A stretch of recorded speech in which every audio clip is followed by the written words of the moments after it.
అన్నా ఏరా పని అయిపోయిందా? అయిపోయిందన్నా, లాకర్లో పెట్టేసిన.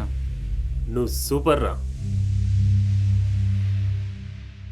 ఇంతకీ ఎవడ్రా వీడు కొత్తగా ఉన్నాడు?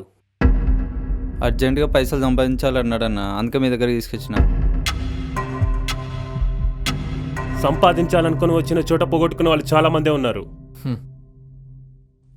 పోగొట్టుకోవడం నాకు తెలియదన్నా, రాబట్టుకోవడం తప్ప. అవునా? అయితే నీతో ఒక ఆట ఆడాల్సిందే.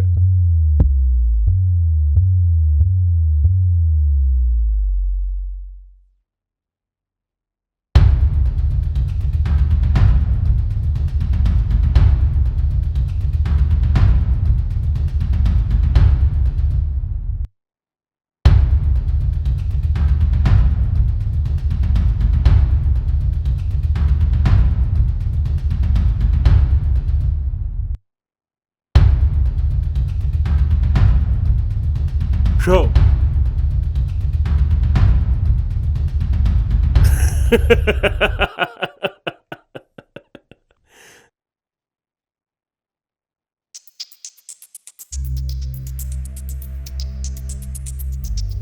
షో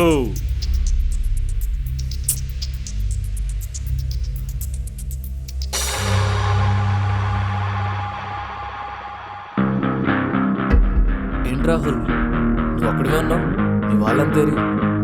రా కూర్చో, గేమ్ ఆడుతూ మాట్లాడుకుందాం.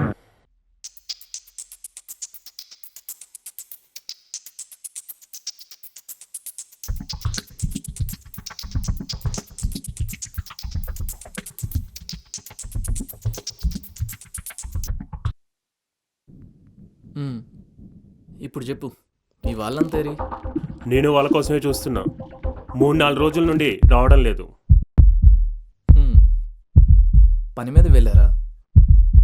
అదేం లేదు, ప్రతిరోజు వస్తారు కానీ ఏమైందో ఏమో రావడం లేదు. షో షిట్, రాగానే షో చేసావే. నీ వాళ్ళంతా లేకపోవడంతో ఏమోడిపోయావా? అదేం లేదు. అవును, మీ వాళ్ళంతా ఏం చేస్తుంటారు?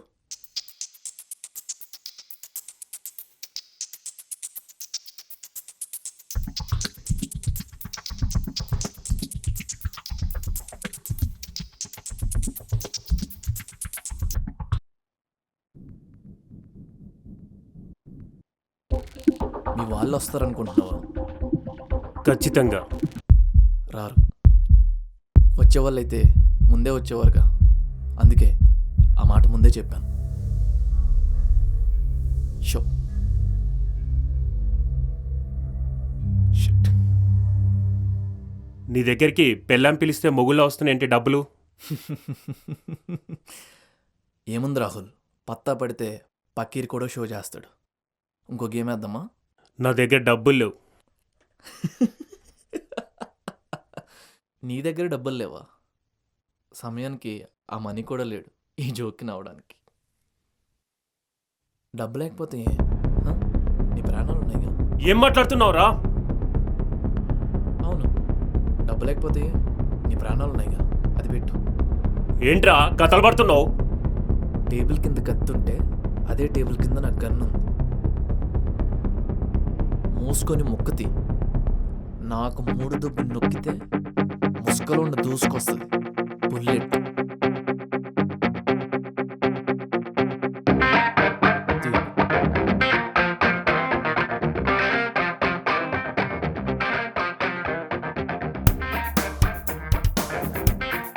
ఇంతకీ ఎవడ్రా నువ్వు?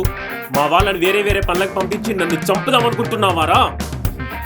పంపించింది నిజమే, కానీ పైకి. ఇదంతా ఎందుకు చేస్తున్నావు? ఏం కావాలి నీకు?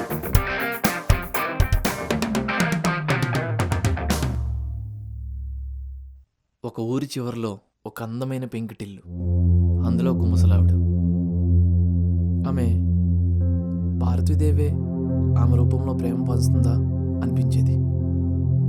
ప్రశాంతంగా ఉన్న ఆమె జీవితంలో ఒకరోజు రాత్రి ఇంట్లో దొంగలు పడ్డారు. డబ్బు నగలు అన్నీ దోచుకున్నారు. వద్దు వద్దు అని ఎంత ప్రతిలాడినా తిట్టి కొట్టి ఆవిడిప్పుడు చావు బ్రతుకుల మధ్యలో ఉన్నారు. అయితే ఆ దొంగతనం చేసిన వాళ్ళని కనిపెట్టి ఆల్రెడీ పైకి పంపించా.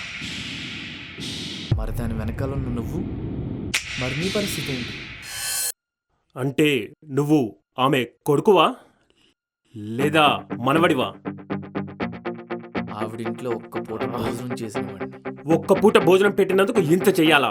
పూట భోజనం దొరక్కపోతేనే దేశం మీద ద్వేషం పెంచుకొని పెరిగే ఈ గూండాలు రౌడీలుగా మారిన ఈ దేశంలో కడుపు నిండా అన్నం పెట్టిన ఆవిడకి అన్యాయం జరిగితే నేను ఎలాగే రియాక్ట్ అవుతా?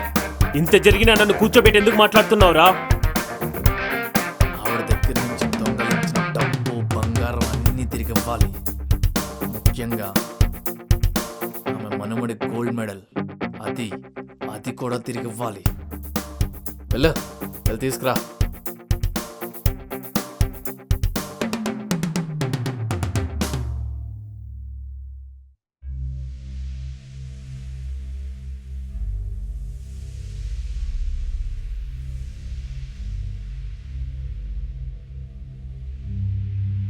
నువ్వు చూస్తున్నావే, ఆ ముసలావిడికి కోట్ల కన్నా విలువైన తన మనమడి గోల్డ్ మెడల్, కాంపిటీషన్లో గెలుచుకున్న గోల్డ్ మెడల్. కొడుకు చనిపోతే కోడల్ని మనవడిని చూసుకుంటూ బ్రతికే ఆవిడ్ని, మనవడు గొడవపడి వెళ్ళిపోతే మనవడు ఎప్పటికైనా తిరిగి వస్తారని ఆశతో బ్రతుకుతున్న ఆవిడ్ని హాస్పిటల్ పాలు చేశారు కదరా. నువ్వు అడిగావు కదా నన్నెందుకు వదిలేసావని. నువ్వే ఆ మనవడం అని తెలుసు కాబట్టి నిన్ను వదిలేసావు. మనవడి కోసం ఎదురు చూసే ఆవిడ్ని ఆ మనవడే తన ప్రాణాలు తీయడానికి చూశాడు. ఏ హాస్పిటల్లో ఉంది? ఇంకా అదే ఇంట్లో ఉంది. నన్ను ఆమె దగ్గరికి తీసుకెళ్తావా? సరే,